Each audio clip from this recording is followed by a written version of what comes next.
안녕하세요. 레그넘 투자자문입니다. 저희가 조금 바빠서 한 3주 만에 다시 인사드리게 됐습니다. 짧은 저희 최근 시장에 대한 시각을 좀 전달드리고 싶어서 오늘 준비를 했고요.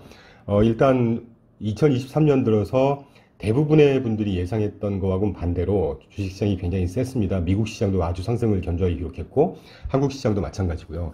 참고로 언급드리면 YTD 연초 이후에 우리나라 코스피 17.4% 정도, 그 다음에 코스닥이 30.7%, 그 다음에 미국 시장 S&P 500이 15% 가까이 상승을 했고, 나스닥이 또 30.8%, 그러니까 미국 나스닥과 우리나라 코스닥이 비슷한 상승률을 기록했습니다. 그러면, 최근에는 또 이게 불장에 진입했다 그러고, 엔비디아 등 과열 국면 아니냐 이런 목소리가 많이 나오는데, 저희가 최근에 보는 시장이 왜 당분간은 더 상승을 기록할 건지에 대한 몇 가지 말씀을 간단하게 드리고자 합니다. 가장 먼저, 저희 그 프로세스 중에 이제 지정학적인 분석을 같이 한다고 말씀드렸는데, 지지난주부터네요. 미국의 대중 전략에 미세한 변화가 있습니다. 원래 1990년대 중반 이후부터 미국이 중국을 대하는 전략은 인게이지먼트 팔러시라고 해서 관계 정책, 그래서 중국과 타협을 해가면서 서로 필요한 걸 이끌어내고 양보와 타협을 해가는 이런 인게이지먼트 팔러시였다면, 사실 미국이 중국에 기대했던 거하고는 좀 다르게 중국이 자기들의 일변도로 쭉 끌어왔죠. 그래서 2018년도 트럼프 정부 때부터 디커플링이라고 해서, 디커플링이 의미하는 것은 모든 중요한 경제 시스템이라든가 다른 군사 시스템에서 미국과 중국을 단절시키고 배제하겠다는 아주 강경 정책이었습니다. 그런데 지지난주, 정확하게는 지난 4월부터 제이크 설리번 미 안보 보좌관이 어나운스먼트를 하기 시작하면서 우리는 디리스킹을 지지한다라는 신호를 보냈죠. 그 이후에 5월 달에 G7 정상회담에서, 유럽 국가를 주축으로 하는 정상회담에서 이 디리스킹 문제가 본격적으로 논의되고 있고, 미국 재무부 장관부터 시작해서 바이든 대통령도 그렇고, 보통 우리나라 미디어에서는 화해 제스처 또는 좀 지나치게 해석하는 분들은 미국이 중국에 머리를 숙이기 시작했다 이렇게 해석들을 하는데, 좀 다른 각도로 해석해 볼 필요가 있습니다. 일단 디리스킹이라는 것이 의미하는 바는, 과거에 그 냉전 시대 때 구소련을 미국이 이제 경쟁해서 도태를 시켰지 않습니까? 그런데 이 대중 전략을 디커플링해서 디리스킹으로 바꾸는 배경에는 그 의미가, 과거 구소련보다는 상대적인 강도, 어떤 그 경쟁자로서의 중국의 위상이 생각보다 세다는 거죠. 그래서 당장 중국을 공급망에서 배제를 시키게 되면 중국을 대체할 수 있는 국가가 당장 부재하다는 거 없다는 것이고요. 그리고 미국이 리쇼어링, 다시 말하면 공급망을 다시 미국 위주로 다 갖고 오는 데는 상당히 시간이 필요합니다.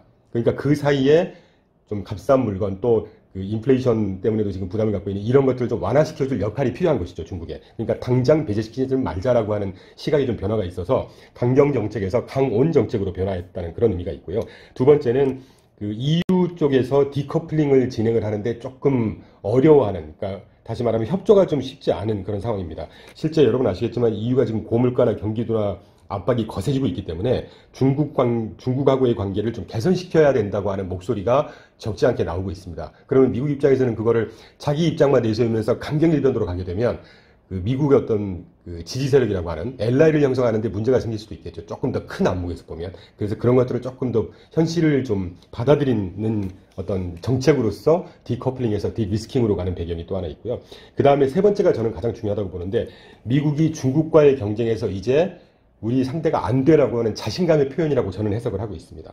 그래서 디리스킹의 정확한 그 미국 지금 정가에서 풀어내는 뜻을 해석을 해보면, 미국이 중국한테서부터 정말 본격적으로 배제시켜야 되는 아주 첨단 분야, 군사 분야, 일반 그 민간 부분에서 첨단 분야라든가, 예를 들면 반도체 같으면 고사양의 반도체, 이런 것들을 중국에서의 성장을 아주 견제하는데 상당 부분 효과가 발생을 하고 있다, 이렇게 해석을 하고 있는 것 같습니다. 저희도 그렇게 보고 있고요. 그래서 강경 정책인 디커플링에서 강원 전략인 디리스킹으로 필요한 부분만 우리가 세게 견제를 하고, 나머지 중국의 내수 시장이라든가 이런 것들은 무시할 수 없는 부분이지 않습니까? 그러니까 과실은 따먹되 견제할 부분들은 적절하게 견제하자라고 하는 게 디리스킹의 전략이고, 저는 개인적으로 아주 미국다운, 아주 정교하고 그 가공된 그런 전략의 변화라고 보고 있습니다.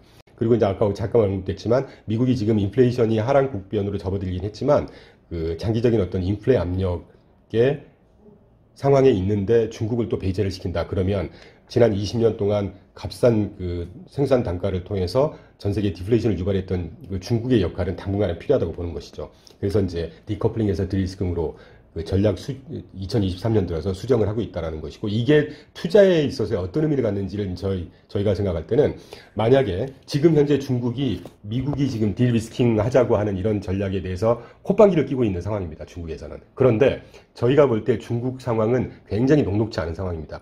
부동산 경기 지금 되게 안 좋아진 상황이고, 지방정부 그동안에 인프라 부동산 경기를 끌어왔던 지방정부의 재정이 고갈되어 있는 상태고, 그리고 지난 한 20년 동안 진행했던 1대1로에서 계속해서 투자금을 회수하지 못하고 거의 60%가 지금 투자했던 천 몇백 제 중에 60%가 부도나 있는 상태고, 그래서 중국의 내부 상황이 절대 녹록지 않은 상황이거든요.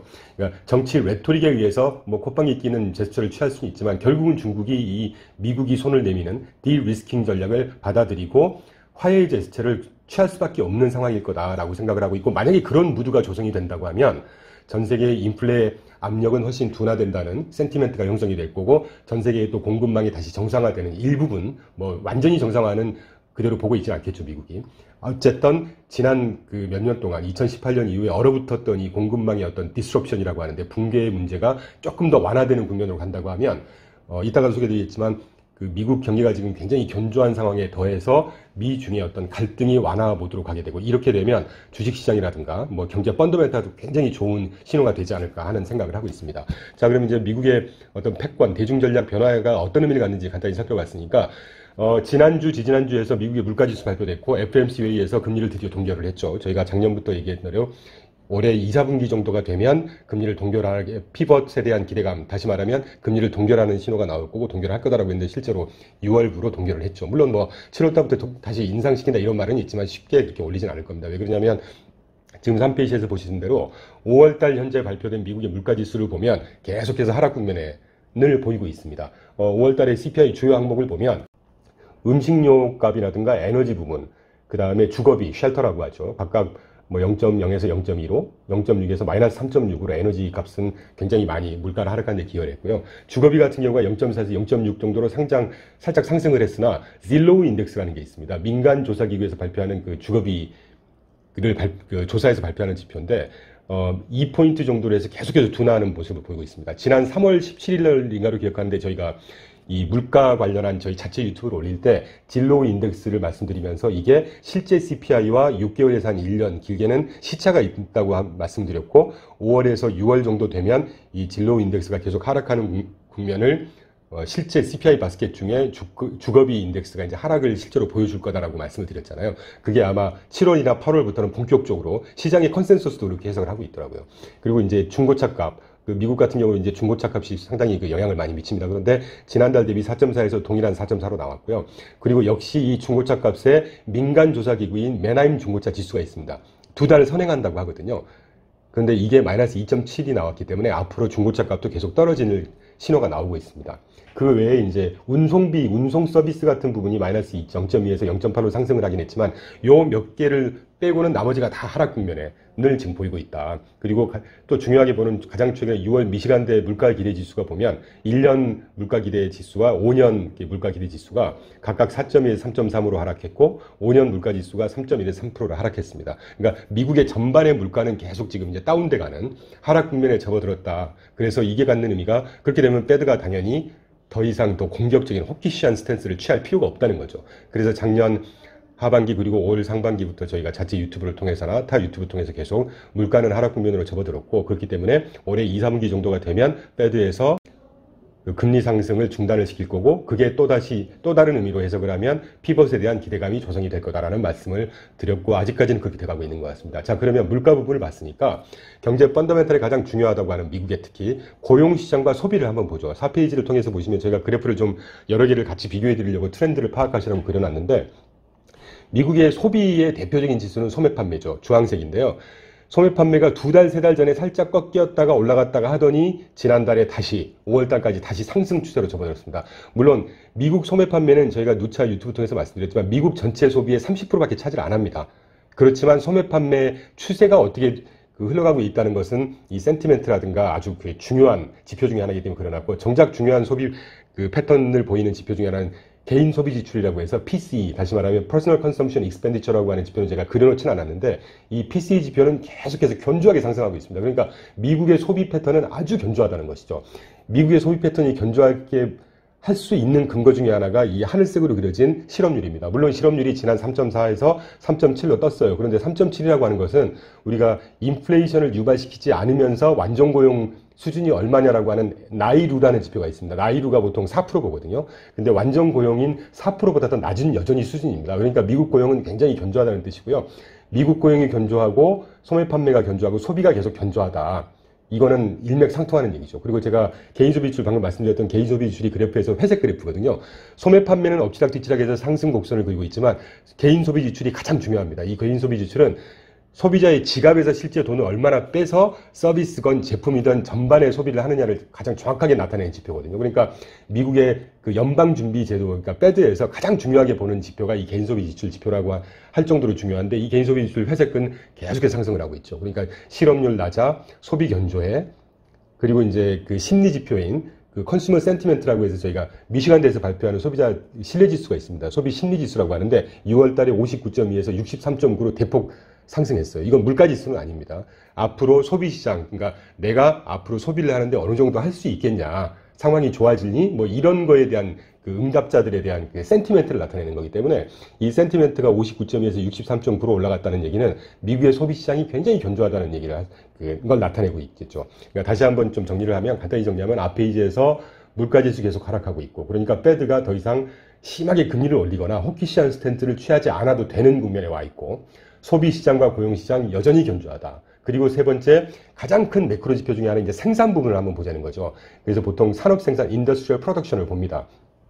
지난 5월까지 발표된 산업생산은 전달 0.4에서 0.25 YOY로 조금씩은 하락했습니다. 자, 그러면 해석하는 분들의 입장에서는 산업생산이 중요한데 0.4, 0.2 하락했지 않느냐, 그러니까 미국의 침체, 경기, 위기 뭐 이렇게 또 과대 포장하는 분들이 있을 건데, 실제로 제가 빨간 그 점선을 그려놨지만 지금 산업생산의 수준이요, 2020년 팬데믹 이전 수준보다 높나요, 높나요? 한참 높습니다. 그러니까 지금 현재 이 오른쪽 끝에 지금 머물러 있는 수준이 과거에 2004, 2014, 13, 14, 15년 그리고 2018, 19년 굉장히 화랑일 때 그런 수준입니다. 미국 경기가 탄탄할 때의 그런 수준에 아직 머물러 있다는 얘기죠. 그러니까 생산 부분도 아주 견조하다는 걸 단적으로 말씀드릴 수가 있고요. 자, 그럼 마지막, 그리고 최근에 이제 아까 제가 모두의 2023년 대부분의 분들과 내 전망과 다르게 올해 주가가 셌다고 말씀드렸잖아요. 지난주부터 공식화되고 있죠, 지금. 미국 주식시장이 강세장에 접어들었다라는 얘기를 합니다. 보통 주식시장이 강세장에 접어들었다고 할 때는 전 저점 대비 20% 이상 상승을 했을 때 강세장에 접어들었다고 얘기를 하거든요. 참고로 2022년 10월 10며칠로 기억하는데, 그때 그 S&P 500 기준 대비, 저점 대비 2023년 지난 6월 12일 날이 21.3%로 20%를 딱 초과하는 강세장에 접어들었습니다. 그런데 이걸 조금 더 자세하게 좀 뜯어보면, 지난 5월까지는 뭐 우리 흔히가 아는 빅테크가 끌어오는 시장이었잖아요. 그래서 IT가 지금 20% 정도 상승해서 IT 섹터가 10.3% 정도, 10.3%포인트만큼의 견인을 했고요. 커뮤니케이션 서비스, 그 다음에 임의소비죠. 이 세 개 업종이 지난 5월까지 S&P 주가 상승을 거의 끌어오다시피 했습니다. 그래서 S&P 500이 지난 21%, 20% 정도 상승을 했다면 5월까지는 아까 IT, 커뮤니케이션 서비스, 임의소비자 이 세 개 업종이 자그마치 15%포인트 정도를 끌어올 정도로 아주 강세장이었다면, 6월 들어서 오늘 제가 이 자료의 제목을 불마켓이라고 써드린 이유가 이건데, 6월 들어서는 모든 업종이 다 플러스 수익률을 기록하고 있습니다. 그러니까 기업 실적 때문이든 투자 심리 개선 때문이든 미국 경기의 펀더멘털이 견조한 걸 이미 이제 확인을 한 것 때문이든 간에 6월 들어서 모든 업종의 주가 상승률이 다 플러스로 수익률을 기록했다는 것은 아주 의미 있게 우리가 좀 봐야 될 얘기 중에 하나인 것 같습니다. 모습 중에 하나인 것 같습니다. 그래서 저희 생각은 견조한 기업 실적 또는 기업 실적 예상에 대한, 주가는 뭐 미래의 성장에 대한 기대를 반영하는 게 주가라고 하니까, 견조한 기업 실적에 기반한 주가 상승 트렌드가 형성이 된 게 아니냐라는 게 저희 생각이고요. 사실 저희는 올 2, 4분기 정도가 저점이라고 생각을 하고 있었지만 저희가 그 부분은 조금 다르게 봤죠. 올 연초부터 계속 상승장이었으니까. 그런데도 불구하고 저희가 앞으로도 더 상승 여력을 더 보일 수 있고 상승 트렌드가 갈 거라고 생각하는 것은 6페이지 보시는 대로 팩트셋에서, 그러니까 팩트셋이라고 하는 리서치 회사는 시장의 전체 데이터들을 다 종합을 해서 그 컨센서스를 발표하는 그런 리서치 하우스입니다. 팩트셋에서 발표하는 올해 2023년 S&P 500 기업의 어닝스 그로스, 그러니까 그 기업 실적 성장치를 보면 지난 1, 4분기와 2, 4분기가 연속 마이너스였다가 3, 4분기부터 플러스로 전환할 거로 모든 하우스들이 컨센서스가 예상을 그렇게 하고 있습니다. 그러니까 방금 제가 6월 들어서 모든 업종이 플러스, 주가 상승률이 플러스로 기록하고 있고, 그게 견조한 기업 실적을 예상하는 거에 기반한 주가 상승이라고 말씀드린 것처럼 3, 4분기부터 그 기업 실적 성장치가 플러스로 돌아선 거고, 그거에 대한 예상치를 반영하는 게 주가라고 한다면 앞뒤가 맞는 얘기라는 것이죠. 그래서 방금 얘기 드린 대로 아까 제가 S&P 500이 지금 강세장에 진입했다고 그랬는데, 다시 한번 확인하겠습니다. 이 그래프로 보는 7페이지가 2022년 10월 12일이었네요. 3577.03포인트가 저점이었고, 지난 6월 20일 날 4338.93포인트로 결국은 20% 이상 상승을 하는, 그리고 그 이후에 계속해서 지금 상승을 추세를 보일 걸로 기대가 되고 있고요. 그래서 여러분께 제가 다른 유튜브라든가 저희 자체 유튜브에서 말씀드린 대로, 물론 그 강세장에 진입을 했고 주가 지수가 계속 상승을 한다고 해서 모든 업종이 또 여러분께서 투자한 모든 종목들이 다 수익률을 기록하지는 않을 겁니다. 그럴 때 우리가 예상치 못한 하락에도 방어를 하면서 조금씩 주가가 상승하는 데 참여할 수 있는 전략이 뭐냐라는 게 이제 결국 자산 배분이라는 거. 그리고 조금 더 자세하게는 저희가 지난주에 작년 1월부터 저희가 지난주까지 주식 하락장을 계속 아주 잘 견조하게 버텨줬고 플러스 수익률을 기록했던, 달러 기준 한 10% 정도 기록을 했던 주식 롱숏 ETF를 정리를 하고 드디어 이제 누차 강조드렸던 퀄리티 있는 기업들에 투자를 하는 ETF로 바꿨습니다. 그러니까 그 퀄리티 기업에 투자하는 ETF가 주식형 ETF라고 본다면, 저희도 지금 여러분께 오늘 말씀드리는 주가 강세장, 또 당분간 적어도 올해는 주가가 계속 상승할 거다라고 하는 어떤 컨빅션, 확신에 기반한 포트폴리오 조정이었다고 말씀드릴 수가 있겠고요. 그래서 제가 다시 간단히 정리를 좀 하면, 일단 지난주 FOMC 금리 동결 또는 그 전주 물가 하락, 그리고 아까 제가 간단히 소개드렸던 뭐 산업 생산이라든가 여러 실업률이라든가 소매 판매, 이런 거시경제 지표들만 봐도 작년 연말 연초에 굉장히 뭐 비관적인 분들이 뭐 경기 위기가 있을 거다, 뭐 현금 준비해, 이런 얘기가 많았지만, 그런 분들이 실제 얘기했던 대로 포트폴리오 구성했다면 올 상승장은 전혀 참여 못했을 겁니다. 참고로 저희 포트폴리오, 뭐 이노베이션 주식형 포트폴리오는 비교적 잘 상승을 해서 20% 넘는 수익을 현재 기록하고 있고요. 물론 자산 배분형이야 조금씩 쌓아가면서 꾸준하게 안정적으로 가는 패턴이기 때문에 그거보다 못하지만 그래도 여전히 잘 되고 있다는 말씀이고, 이래서 시장을 제대로 파악을 하고 균형 있는 시각으로 접근을 하는 게 굉장히 중요하다는 말씀을 드리고 있습니다. 그래서 다시 정리를 마지막으로 드리면, 미국 경기는 굉장히 견조한 게 이미 이제 다 확인이 돼버린 국면이라고 보고 있고, 기업 실적이 올 2, 4분기 정도까지 마이너스였다가 3, 4분기부터 기업 실적 성장률이 플러스로 돌아선다는 거, 그걸 미리 반영해서 뭐 최근에 장이 굉장히 좋았다는 거, 그리고 연초 이후에 빅테크 몇 개 업종이 끌어왔던, 한 3개 업종이 끌어왔던 시장이었다면 6월 접어들면서 미국의 모든 업종이 해당하는 주가가 다 플러스로 전환하고 플러스를 기록하고 있다는 것은 상당히 여러분께서 좀 주의 깊게 참고를 좀 하셔야 되는 그 현상이 아닌가 하는 생각을 하고 있습니다. 그래서 올 하반기도 뭐 제가 다른 데 가서 이제 이런 고금리가 계속 유지가 된다고 하면 내년 초 이후 정도가 경기 침체가 이제 좀 우리가 준비해야 되는 시기가 오지 않겠냐라는 좀 보수적인 목소리를 내기도 했지만, 올해 정도는 적어도 주가 상승을 좀 향유하는 그런 시장으로 활용을 하실 수 있다 하는 생각이 들고 있습니다. 그래서 오늘 뭐 짧게 좀 말씀을 드렸고요. 점점 이제 저희 그 조회수도 조금씩 많아지고 많은 분들이 이제 관심을 가져주시는데, 혹시 여러분께서 저희 동영상을 보시면서 그 궁금하시거나 좀 필요하신 정보가 있으시면 주저하지 마시고, 저희 이제 채널에 회사 이메일도 있고 전화번호도 있으니까 언제든지 전화, 이메일 주시고요. 또는 그게 좀 번거로우시다고 하면 댓글을 다셔서 궁금하신 걸 언제든지 질문 주시면 저희가 시간이 허락하는 한에서 최대한 더 질문 주신 거를 또 동영상으로 주제로 삼아서 올리기도 하고 그렇게 해보겠습니다. 그래서 하여튼 성투하시길 바라겠고요. 최근에 시장 분위기는 좋기 때문에, 그렇다고 또 무조건 주식에만 또 하시는 건 또 아닐 수 있습니다. 시장이라는 게 항상 예상치를 벗어나는 게 또 시장이니까, 그래서 저희가 늘 안내드린 대로 자산 배분을 적당히 하시고 자산 간의 분산도 하시는 방법으로 조금씩 수익을 쌓아가는 그런 방법으로 하시면 결국은 나중에 좀 편안하게 웃으실 수 있는 결과를 맞이할 수 있지 않을까 하는 생각을 하고 있습니다. 다음번에 좋은 내용으로 다시 인사드리겠습니다. 감사합니다.